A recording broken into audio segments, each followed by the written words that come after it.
Man, I'm hitting it pretty consistently. Well, that was 4 for 4. It's still standing. So I'm at like a 90% hit rate now that I actually got it zeroed. Hey guys, Short Midget here. I'm doing a video on my Marlin X7. Now, some backstory on this. I bought this gun at the end of 2019, 2 days before Christmas. I've got the receipt there. One of my friends, family friends, grew up with him. He worked at a pawn shop back in Ohio.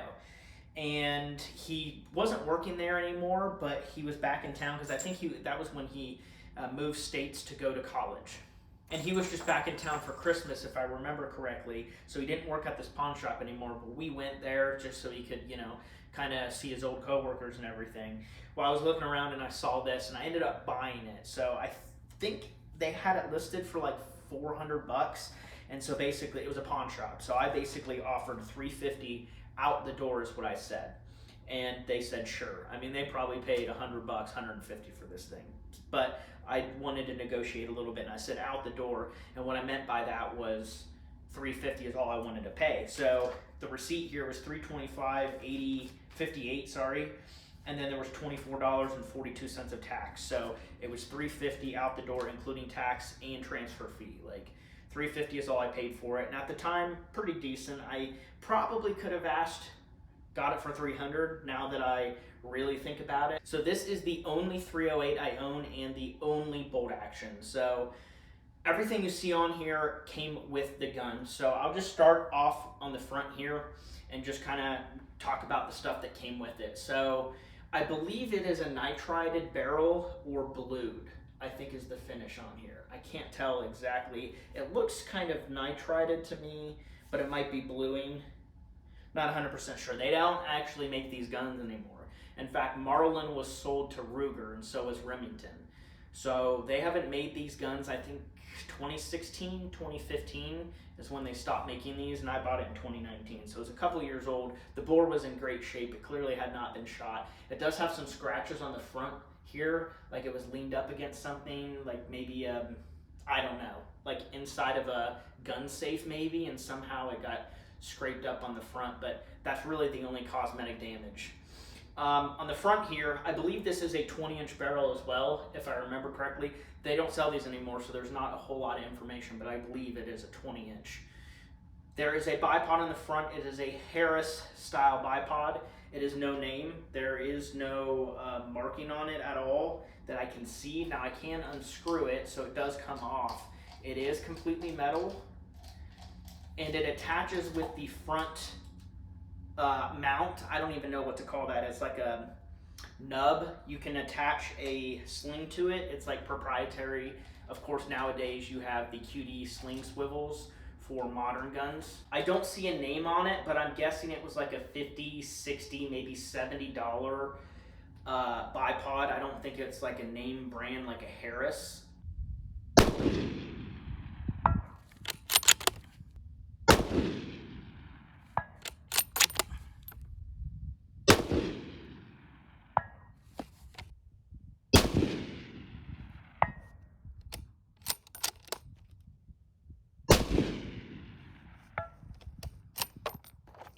Now, like I said, it's pretty much completely metal other than the rubber feet. Now, it is extendable, so you can pull it out and it does click, and then you push this button in and they do retract. Now, I don't know, yeah, there's no middle position. It's not like click, click, click, you know what I mean? It's just all the way in or all the way out. So, I mean, it's pretty decent. Now, the stock on here is synthetic, so the whole thing is polymer. So this thing kicks quite a bit. It really does. This is the hardest kicking firearm I've ever shot, other than a bolt action 50 cal that I shot one shot out of at a range. It was pretty rough too. This thing doesn't have the same kinetic blast that the 50 cal has. Like the 50 cal just like clears your sinuses because the concussion in the air is insane. With this, you don't have that, but you do have, you know, a lot of push. It just really pushes you back. Now, that is partly because it is synthetic. Apparently wood stocks absorb the recoil a little bit better. And then also there is no muzzle device on the end of this at all. Now the scope on here is a Tasco scope. It is a, 6 to 24. So very high magnification. It's got the adjustable focus on the front here, and it's kind of shrouded, so I guess it kind of keeps the sun out of the lens. This is just a basic hunting scope, nothing special, just basic rings. Again, it came with it on here. I have shot this gun at 200, 250 yards back 3-4 years ago, and I was smacking steel targets from that distance. Now 200, 250 is really not that far for a rifle like this. Now out here in Texas where I'm living, I can shoot out to 600, 700, 800 yards if I want. Like pretty much as far as I want, I can shoot further than this gun is capable of. So just to get up close here, I'm going to show you like the safety. So back is on safe, forward is fire. You can see the striker is back, so you know that it is ready to go. The trigger is actually adjustable, but I never actually adjusted it. The way it came is the way I used it. It's a very, very short pull. It's got a safety in the middle, so if I just pull the bottom, it doesn't go off. You have to pull the whole trigger. And barely any play or take up or anything. It's just right there. Now the poundage is probably 4 pounds is my guess, so it's not the lightest thing in the world, but it has no take up or play. None at all. So actually a really nice trigger. So I've been really impressed with the trigger for the price. Think of this gun as like a Ruger American, essentially. It is a budget 308 rifle. I don't know what I think they retailed new for 300. I was looking around and I just saw some evidence of 300. Of course, they don't make them anymore. So I spent 350. It's $50 worth the scope and the bipod. I don't know, because other than that, that's all it came with. So I probably overspent, again, like I said, I spent 350, probably should have offered 300, but what are you going to do? It was 4 years ago. Okay, before I start shooting, I kind of want to explain some things. So I did thread the barrel, and that makes a world of difference, like an absolute crazy difference.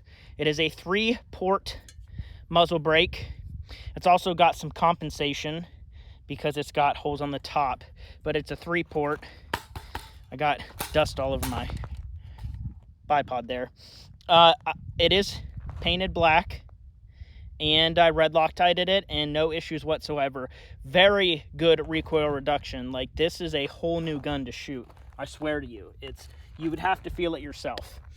The ammo that I'm shooting, this is the Saber Black Tip from AAC. It's 150 grain. It's a VMAX, basically, or an AMAX. That's what Hornady calls theirs. It's just a polymer tip. So there is a hollow point on the inside of that. It does say about 2,850 feet per second, and that's about average for like a 20-inch barrel. I've seen plenty of chrono tests, people shooting, 50 grain, 150, 155 grain 308, and out of a 20-inch, it's about 2,800. So it is seeing some pretty good velocity. Now, to explain why I haven't shot this gun in the longest time, I want to say I probably got 200 rounds out of this gun, which for a firearm is not much, but for a bolt action, you have to rack it every time, and that's pretty good. That was probably about a half a year of shooting it pretty regularly. The extractor broke. I was using a lot of steel case ammo, which has a harder casing. So the extractor broke. I ended up going and buying Savage extractors because Savage has 308 bolts that use the exact same extractor. So I bought 2 of them. Now, they didn't fit inside of the bolt. I had to shave the sides down. Shaved them down, put it back in here. I shot like 30 rounds of steel case and it broke. So again, I had bought 2 of them. So I put another one, shaved it down, put the other one back in here, and I have not shot a single round since. Looking around after a couple years, trying to find an extractor. There's a company that makes, I think it's a 416 stainless steel heat treated extractor for this gun. So I purchased it. It's heat treated, very nice material. It's not a MIM'd part like this. The part that's in here is steel, but it's not heat treated. It's kind of just crap. So I put that in here. I have not fired it yet, but I've just sit here and racked it a couple times, and it's ejecting casings. I never had issues with ejection. It was just the actual piece was too weak and kept breaking. Where I come back in Ohio, you cannot hunt with cartridges like this, tapered cartridges. You have to use like 350 Legend, muzzleloader, shotguns. The laws there are really dumb because this would take down a deer a lot more humanely than a shotgun or muzzle loader, or even 350 Legend. Like, this is a lot more powerful, and you have a lot better range too. But stupid laws over there in the Midwest. I think Indiana and Pennsylvania are the same way, and probably Illinois.